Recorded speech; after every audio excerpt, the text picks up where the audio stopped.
여러분, 성탄절이 우리에게 기쁜 날입니다. 그렇죠? 왜 기쁠까요? 언제나 기억하고 생각해야 하는 내용이지요. 여러분, 이 땅에서 살아가다 보면은 우리가 행복을 찾아가며 살게 됩니다. 사실 우리가 균형 잡히고 행복하고 모든 것이 문제가 없는 세상에 살면 참 좋은데 그렇지 않다는 것을 우리는 알고 있죠. 불공정한 세상, 불의한 세상을 우리가 살아가다 보면 실제로 그런 일들을 만나게 되죠. 불편한 일, 부당한 일 만나게 됩니다. 그리고 그것은 우리를 답답하게 만들지요. 그 같은 처지에 놓이게 되면 너무 마음이 답답합니다. 물론 세상의 가치에 깊이 동의하면 그런 어려운 문제는 불편한 문제긴 하지만 우리의 존재의 본질을 흔드는 문제는 아닐 겁니다. 왜냐하면 세상은 원래 그런 거니까요. 하지만 그리스도인으로서 살 때 하나님이 어떤 분이신지를 알아가면 알아갈수록 세상의 불공정과 부조리의 문제에 대해서 우리가 고민할 수밖에 없습니다. 왜 착해 보이는 사람이 고통받고 불의해 보이는 사람이 잘 나가는 걸까요? 불공정한 방법을 사용해서 부를 획득하는 사람이 여전히 잘 나가는 것처럼 느껴지는 현실이 우리 앞에 계속해서 놓여집니다.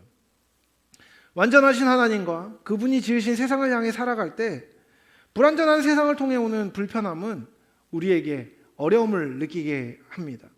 그렇기 때문에 우리는 그에 대해서 바른 해석의 틀을 갖출 필요가 있는 것이지요. 여러분, 대림절 기간입니다.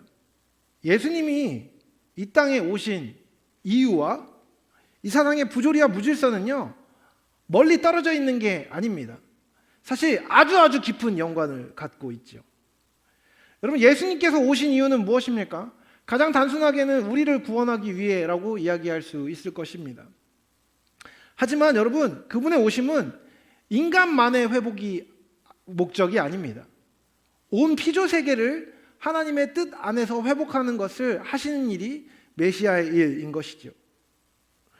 예수님은요, 세상의 모든 무질서에 하나님의 법을 회복하고자 오셨습니다. 특별히 정의와 공의는요, 예수님이 회복하기 원하셨던 가장 중요한 가치 중에 하나입니다. 오늘 본문을 살펴보면서 이 문제를 해결하기 원하셨던 하나님의 뜻을 함께 상고해 보고자 합니다. 본문은 바벨론의 포로로 잡혀간 시기에 예레미야 선지자가 하나님의 말씀을 백성들에게 선포한 내용입니다.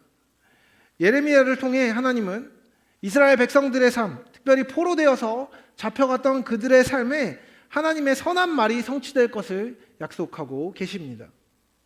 이스라엘 백성들은 이 말씀을 들으면서 자기들의 포로됨으로 말미암아 너무나 겪고 있는 불의와 불공정한 현실이 타파되기를 기대했을 것입니다.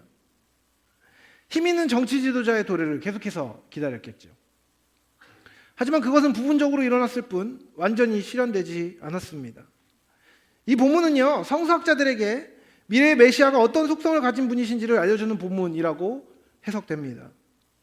그래서 우리는 이 말씀을 보며 오실 메시아, 이미 오신 메시아가 어떤 분이신지를 보게 되는 것입니다. 여러분, 메시아가 오셔서 우리에게 하신 일, 그리고 계속해서 하고 계신 일들에 대해서 우리는 어떻게 기대해야 합니까? 우리에게 성취될 만한 선한 말은 무엇입니까?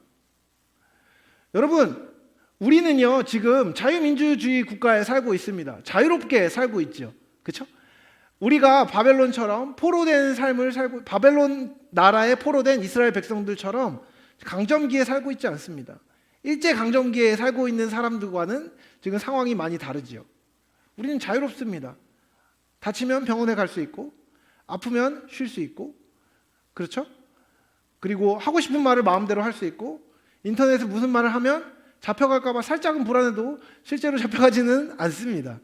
그렇지 않습니까? 자유롭게 활동할 수 있죠. 여러분, 모두 자유한 상태입니다. 그런데요, 여러분, 우리가 지금 정말 자유로운 사람이라고 이야기할 수 있습니까? 여러분, 자유를 정의할 때 참된 행복을 부족함 없이, 만족함 없이 누리는 것이라고 표현합니다. 그렇게 자유를 정의한다면 사실 우리는 자유롭지 못합니다. 오히려 속박되어 있죠. 여러분, 우리를 지금 붙잡고 있는 바벨론은 무엇입니까? 다른 말로 얘기하면 이것입니다. 여러분, 이 땅에 살면서 여러분은 무엇에 붙잡혀 있습니까? 무엇이 여러분을 속박합니까? 여러분, 가장 먼저 생각나는 건 뭘까요? 아마 물질이지 않을까요? 여러분, 돈 자체는 당연히 나쁜 게 아닙니다.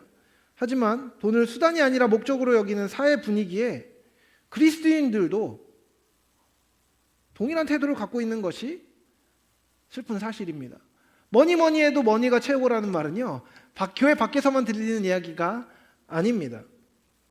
정직한 노동과 이에 합당한 보상, 최선을 다하는 가운데 뿌린 대로 거두는 것, 뿌린 것보다 더 거둔 것에 감사하고 더 거두지 못했을 때도 신실하게 우리에게 공급하실 하나님을 신뢰하며 성실하게 사는 것이 그리스도인의 삶의 방향입니다. 그렇지 않습니까? 여러분, 그것은 누구도 부정할 수 없는 것입니다. 그런데 그와 같은 삶의 가치 지향을 바보 같은 것으로 여기고 더 갖지 못하고 더 갖추지 못하면 불행한 것처럼 느끼게 만드는 수많은 사회의 세태가 우리를 감싸고 있는 것도 사실입니다. 제가 아내랑 같이 얼마 전에 하남에 있는 하남 스타필드에 장을 보러 간 일이 있었습니다. 장을 보러 갔는데 저희는 주로 지하에 있는 이마트 트레이더스와 3층에 있는 아이들하고 수영하는 곳, 그리고 장난감 사는 곳만 주로 다녔는데, 오랜만에 저랑 아내랑 둘이서 거기를 가게 돼서, 야, 우리도 여기 왔는데 요즘 사람들이 뭐 하고 사나 둘러보자 라고 생각하며 2층을 둘러봤습니다. 2층 잘 다니지 않는 곳이에요. 근데 거기를 보면서 느낀 건데, 상당히 많은 명품들이 거기 전시되어 있더라고요. 근데 여러분, 그 명품 브랜드의 홍보 대사들이 생각을 해보고 걸려있는 사진들을 보는데 아직 성인도 되지 않은 핫한 연예인들이었습니다. 잘 알고 계시는 뉴진스 같은 경우는 4명이 다 다른 브랜드의 홍보 대사라고 이야기해요. 정말 잘 알고 있는 명품 브랜드의 홍보 대사입니다. 여러분, 그와 같은 것들을 사람들이 볼 때 느끼는 감정은 무엇입니까? 화려한 삶을 조명하고 비싼 옷과 비싼 액세서리, 비싼 것들을 걸치는 것만이 중요한 것처럼 느껴지는 오늘의 사회 분위기 안에서 우리는 어떤 삶을 살고 있습니까? 여러분, 대다수의 사람들이 느끼는 감정은 무엇입니까? 갖고 싶다? 나도 그것을 갖고 있기 원한다?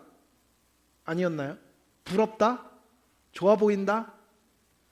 여러분, 많은 사람들이 그렇게 느낍니다. 그게 사회의 풍조 아니겠습니까?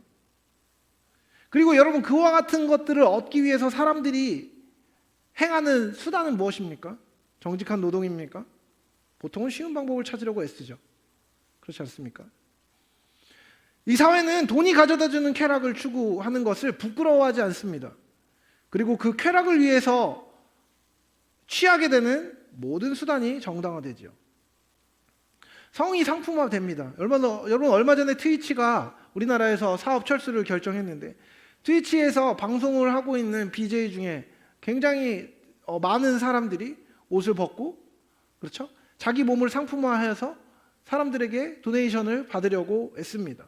아프리카도 마찬가지죠. 성을 상품화하면 안 된다고 어디선가는 힘차게 노력하지만 성을 상품화하여서 돈을 버는 것들이 너무나 자연스러운 세태에 오늘 우리는 살고 있습니다. 코인 한동안 광풍이었죠. 요즘엔 떨어졌다가 올랐다는 변동률이 높아서 더 그런지는 모르겠지만, 여러분, 사람들이 코인을 하기 시작한 이유가 뭡니까? 대박을 노리기 때문입니다.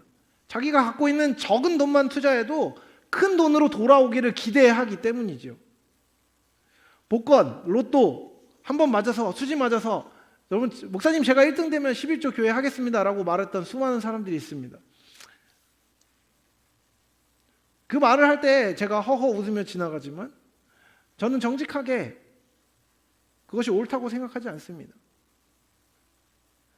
그리스도인이 정직한 노력이 아니라 운에 잇대어서 물질을 손에 쥐고 그것을 안정감 삼기 위해서 모든 것을 거는 것은요, 이상한 일이어야 합니다. 근데 이상하지 않은 것처럼 세상은 살아갑니다. 대박을 노리고 대박을 나는 것이 행복이고 좋은 것이라고 스스로 자위하며 살아가지요. 내 삶을 내가 책임지고 내 삶을 내가 행복하게 만들고 이를 위해 기준을 흔드는 것을 아무렇지도 않게 여기는 것이 오늘날 세대의 풍조입니다. 천박한 풍조이죠. 그와 같은 거짓 가르침에 우리는 사실 물들어서 삽니다. 성도가 되어서 예수를 믿으면 잘못된 습관과 삶의 가치가 한 번에 변하면 참 좋겠는데 그렇지 않은 것이 사실입니다. 물론 성도가 되고 큰 은혜를 받아서 하나님 앞에 살기 위해서 누군가는 그와 같은 세태를 쌓아보려고 생각해보고 여러 가지로 애써보지만 잘 되지 않는 것이 현실이에요. 정도된 기쁨보다는 쾌락을 위해 거짓한 수단을 사용하게 만드는 것이 사실 이 세대의 특징인데 그 특징을 우리는 불편해하지 않습니다. 이 세대의 사상은요, 우리를 기어이 노예로 만들어 그 질서에 순응하며 살아가게 만듭니다. 제가 교회에서든 어디서든 성도들을 만나서 이런저런 이야기를 할 때, 청년들을 만나서 이런저런 이야기들을 할 때 어느 순간 대화가 끊기는 지점이 있습니다. 어떤 지점일까요? 불편해지는 지점인 것이죠. 청년들이 불편해지는 겁니다. 자기들의 삶과 성경의 가르침이 괴리가 있을 때 그게 맞다고는 하는데 저는 그렇게 살 수 없습니다라고 말하는 몇 가지 지점들이 있죠. 물론 우리는 예수님을 사랑하지만 하나님을 향하여 산다고 이야기하지만 또한 세상의 질서에 너무나 잘 적응하여서 그 질서를 불편해하지 않고 지금도 살아가고 있습니다. 여러분, 이런 악한 현실을 우리 혼자의 힘으로 이겨낼 수 없습니다. 그렇게 우리에게는 구원자가 필요한 것이죠. 그리고 이 구원, 이 도움을 예수께서 이루셨고 이 이루신 일에 우리가 동참하도록 예수님이 우리를 부르고 계신 것입니다. 메시아이신 예수님은 우리의 영혼을 구원하실 뿐만 아니라 이 땅에서 육신을 입고 살아가고 있는 삶의 실질적인 영역을 구원하시는 분이십니다. 예수께서 메시아로 이 땅에 오셔서 우리를 구원하셨다. 죄를 회개하고 예수의 이름을 믿으면 그리고 그분을 영접하면 천국에 이른다는 이 짧은 문장 안에는요, 단순히 영혼 구원과 사후 천국의 문제만을 언급하는 것이 아닙니다. 여러분 생각해 보십시오. 그리고 실제로 청년들이 저에게 그런 질문을 한 적이 있습니다. 죽어서 천국 가는 것이 예수 믿는 목표라면 죽기 직전에 믿어져서 가는 것이 가장 복된 삶 아니겠습니까? 이 땅에서 내가 하고 싶은 거 다 하고 살다가 죽기 직전에 예수님 믿고 딱 회개하고 죄 용서받고 천국 가면 가장 효율적인 거 아닙니까? 라고 누군가가 이야기하는 것을 경험한 적이 있습니다. 여러분 어떻습니까? 이 말이 매력적으로 느껴지십니까? 하지만 이와 같은 말은요, 정말 어리석은 말입니다. 죄송한 말이지만 알지 못하는 것이지요. 그것은 너무나 단순하고 결과지향적인 방식의 해석입니다. 더 나아가서 눈에 보이는 것 이상의 것이 있다고 이야기하면서도 그것을 보지 못하는 어리석은 처사인 것이죠. 하나님은요, 우리 삶을 헛된 속박에서 자유케 하기 원하십니다. 이 땅의 것에 얽매이는 것이 아니라 영혼의 잇대어서 이 땅의 것들을 바르게 평가하게 하시는 것이 메시아가 오셔서 하시는 일입니다. 여러분, 돈은 중요합니다. 하지만 돈은 우리의 주인이 될 수 없습니다. 물질을 포함한 모든 가치의 주인은 하나님이십니다. 그리고 그 하나님이, 모든 가치의 주인이신 하나님이 또한 내 삶의 주인이시며 나를 둘러싸고 있는 모든 것들의 주인이심을 인정하는 삶을 살게 하시는 것, 그것이 메시아의 일인 것이죠. 메시아이신 예수님은 온 땅의 주인이 하나님이시며 그분의 의가 우리 삶의 기준이 된다는 참된 지식을 회복하기 위하여 오신 것입니다. 그리고 그 참된 삶의 기준은요, 오늘 이야기한 말씀의 제목처럼 정의와 공의입니다. 여러분, 여러분의 삶의 기준은요, 하나님의 나라이고 하나님의 의입니다. 이것을 정의와 공의라고 이야기합니다. 구약에서 얘기하는 이 정의와 공의로 번역되는 히브리어는요, 미시파트와 체다카라는 단어를 씁니다. 이 단어들의 의미를 살펴보면 하나님이 이 땅에서 관철하기 원하시는 당신의 가치를 더 명징하게 알 수 있습니다. 우선 정의로 번역된 미시파트라는 단어는요, 보통 공정한 재판을 가리킬 때 사용됩니다. 이것은 재산의 유무, 지위 고하를 막론하고 다른 외부적 환경의 구애됨 없이 엄밀하게 심판한다는 맥락에서 사용됩니다. 다른 말로 얘기하면 이런 것이죠. 유전무죄, 무전유죄가 아니라 유전이든 무전이든 잘생겼든 못생겼든 많이 배웠든 안 배웠든 상관없이 모든 사람이 동일한 저울에 의해서 판단된다는 것입니다. 이 정의가 관철되는 재판에서는요, 오직 다른 어떤 외부적인 것의 구별이 아니라 있는 그대로의 사실만 가지고 판결이 이루어지는 것입니다. 이것은 억울한 사람이 없도록 법을 행하고 제도를 정하는 행위를 포함하는 것입니다. 또한 우리의 삶 안에 그와 같은 태도를 가지고 다른 사람과 다른 지체들을, 다른 환경을 대하는 것을 또한 의미하는 것입니다. 공의로 번역되는 최다카는 보통 절대적 맥락보다는 관계적인 맥락에서 사용됩니다. 하나님께 대해 사용될 때는 하나님을 향해서 신실하게, 의롭게, 바른 태도를 갖는 것을 나타냅니다. 반면 다른 이웃에게 사용될 때는 그가 이웃과 올바른 관계를 맺는다는 것을 의미합니다. 그래서 이와 같은 공의로 이웃을 대할 때 그는 옆에 있는 사람을 부당하게 대하지 않을 것입니다. 여러분, 옆에 있는 사람 한번 보시겠습니까? 옆에 있는 사람이 여러분에게 어떤 사람입니까? 여러분에게 남입니까? 여러분, 이 공의로 사람을 대할 때는요, 우리가 남이가가 통하지 않는 겁니다. 우리가 남이 아니기 때문에 더 좋게 해석하는 것이 아니라요, 그 사람을 정당하게 대하고 그 사람에게 악을 행하지 않고 그 사람의 일을 함부로 회방하거나 시기하거나 질투하는 행동으로 해서는 안 됩니다. 그는 옆에 있는 사람을 불쌍히 여길 줄 알고 돕는 사람으로 표현됩니다. 결국 이 공의를 행한다는 것은요, 단지 불의를 보고 참지 못하는 것만을 의미하는 게 아닙니다.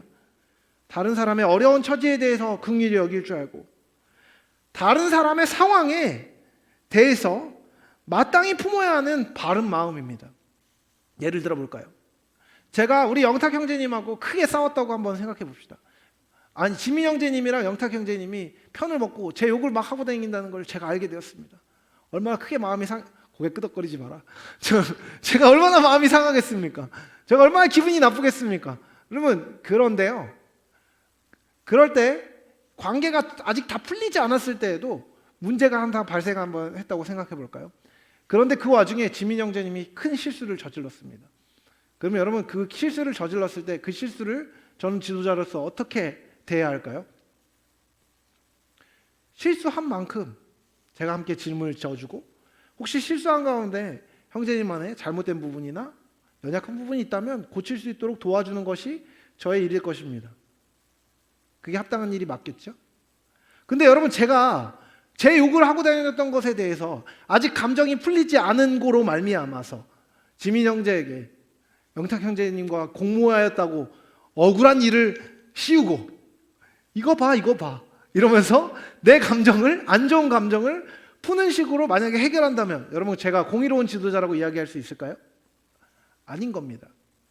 이건 이거고 저건 저거로 대할 수 있어야 한다는 겁니다.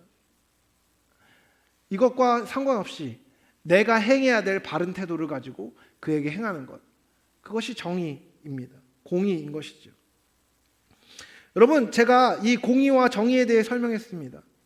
차별 없이 모든 사람을 향해 공정하게 규칙을 집행하는 것, 의롭고 착한 가치를 지향하며 의롭게 살아가는 것, 이 두 가지가 바로 정의와 공의입니다. 이것을 지향하는 것은요, 하나님이 인간의 삶의 의무로 정해주신 가치입니다.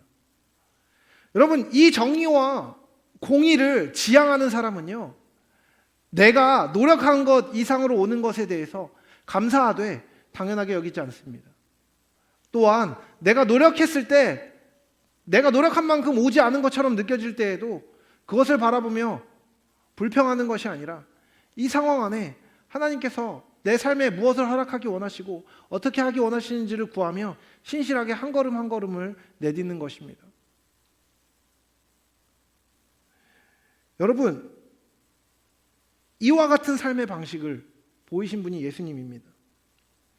메시아이신 예수님은 하나님의 의를 기준으로 하는 사람은 사람을 차별 없이 대하고 더 나아가 그 사람을 또 다른 목적으로 대하며 그를 위해 사랑과 헌신을 마다하지 않는다는 것을 보여주셨습니다. 그게 예수님의 삶인 것이죠.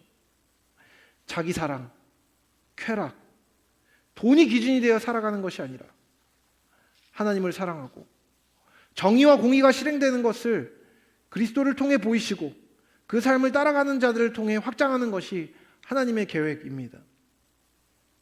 다른 말로 얘기하면 이겁니다.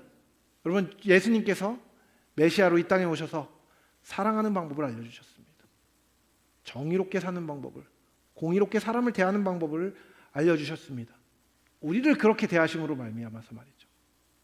세상이 우리를 그렇게 대하지 않아도 주님이 우리를 그렇게 대하시는 것입니다.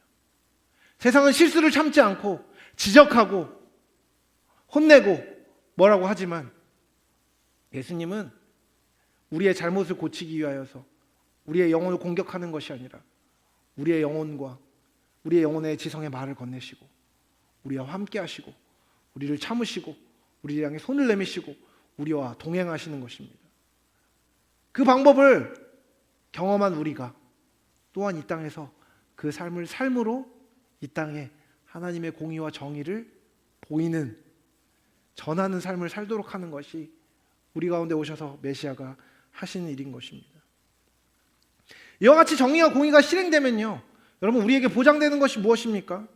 이 정의와 공의의 실행을 통해 하나님은요, 우리의 영혼이 잘못된 가치에 의해 손상되는 것으로부터 우리를 보호하십니다.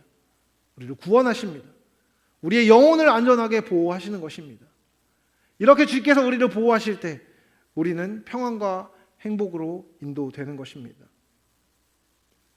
여러분, 우리는 이 세상의 법에 의해서 속박당해 있다고 이야기했습니다. 여러분, 세상의 법으로 살 때, 세상의 규칙으로 살 때 여러분 행복하십니까? 여러분, 세상의 기준으로 우리의 삶을 판단하기 시작하면 여러분, 우리는 어떤 것에 의해서 평가를 받습니까? 간단합니다. 여러분, 오늘날의 세상이 우리를 평가하는 기준은 간단합니다. 여러분이 뭘 잘하면 여러분을 높게 평가할 겁니다. 여러분이 잘생겼고 예쁘면 여러분을 높일 겁니다. 여러분이 돈이 많으면 세상은 여러분을 무시하지 못할 겁니다. 여러분이 몸이 좋으면 그 좋은 몸을 칭송하고 찬양할 것입니다.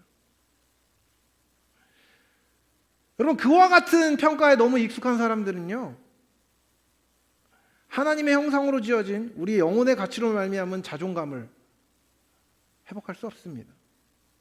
학벌, 지위, 외모, 가진 돈, 지식 등 다양한 사회적 기준에 의해서 우리는 평가받고 평가를 합니다. 여러분, 그렇게 되면 어떻게 되는지 아십니까? 가진 것으로는 다른 사람에게 우월감을 느낄 겁니다. 또한 한편으로는 내가 가진 것을 잃을지 모른다는 불안감으로 말미암아 상처를 받게 됩니다. 갖지 못한 것에는 열등감을 갖게 되고 갖고 싶어하는 욕심으로 말미암아 또한 상처를 입게 되어 있죠. 하지만 여러분, 예수님께서 오셔서 하신 일은요, 그와 같은 가치의 기준이 틀렸다고 말씀하시는 것입니다. 우리 삶에 하나님의 가치 기준이 들어오면 이와 같은 기준이 힘을 잃게 됩니다. 그리고 오직 하나님이 우리를 보시는 영혼의 아름다움에 잇대어서만 우리는 스스로를 바라볼 수 있게 됩니다. 또한 그 시각을 가지고 또한 옆에 있는 지체를 바라볼 수 있게 되는 것입니다. 여러분, 이것은요, 어떤 열등감이나 우월감이나 욕심이 자리할 수 없는 아름다움입니다. 그 고유한 아름다움이 저와 여러분 한 사람 한 사람에게 있고 나에게 그 아름다움이 있음으로 말미암아 감사하고 또한 옆에 있는 지체들에게 있는 그 아름다움을 발견하면서 우리는 기쁨이 커지는 것을 누릴 수 있게 되는 것입니다. 있는 모습 그대로 우리 각 사람이 메시아인 예수 그리스도를 통하여서 하나님 앞에 서게 되면 우리가 누구인지를 알게 됩니다.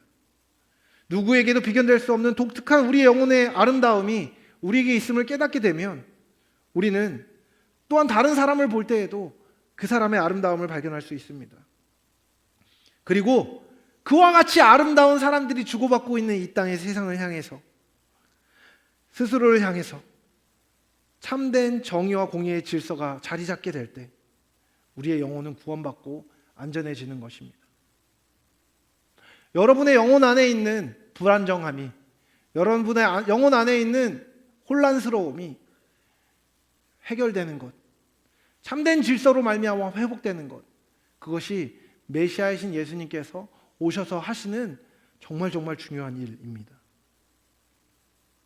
이것을 이루기 위한 하나님의 방법이 무엇입니까?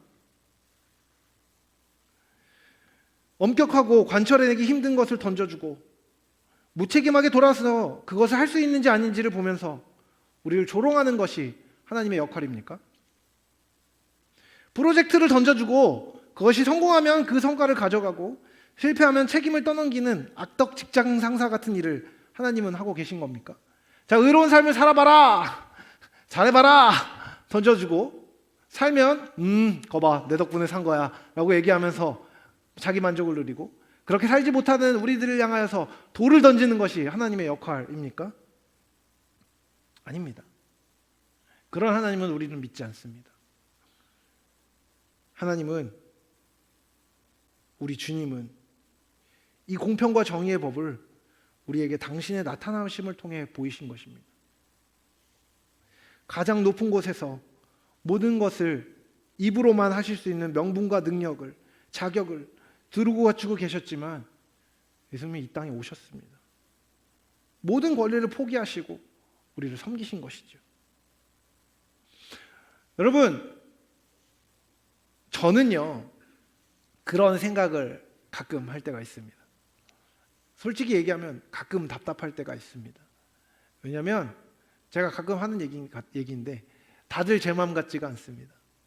저도 빨리 서로 사랑하고 빨리 하나님을 배우고 다들 헌신하고 멋지게 일해서 야 짠! 뭔가 막 눈에 보이는 성과를 이루고 싶은 마음이 제 안에 없는 것이 아닙니다. 빨리 하면 좋겠습니다. 저 성격 엄청 급하거든요. 근데요, 제가 알게 된 것은 예수님은 그렇게 하지 않으셨다는 겁니다. 너 왜 이렇게 못해? 너 왜 이렇게 한심해? 너 왜 아직도 그러고 있어?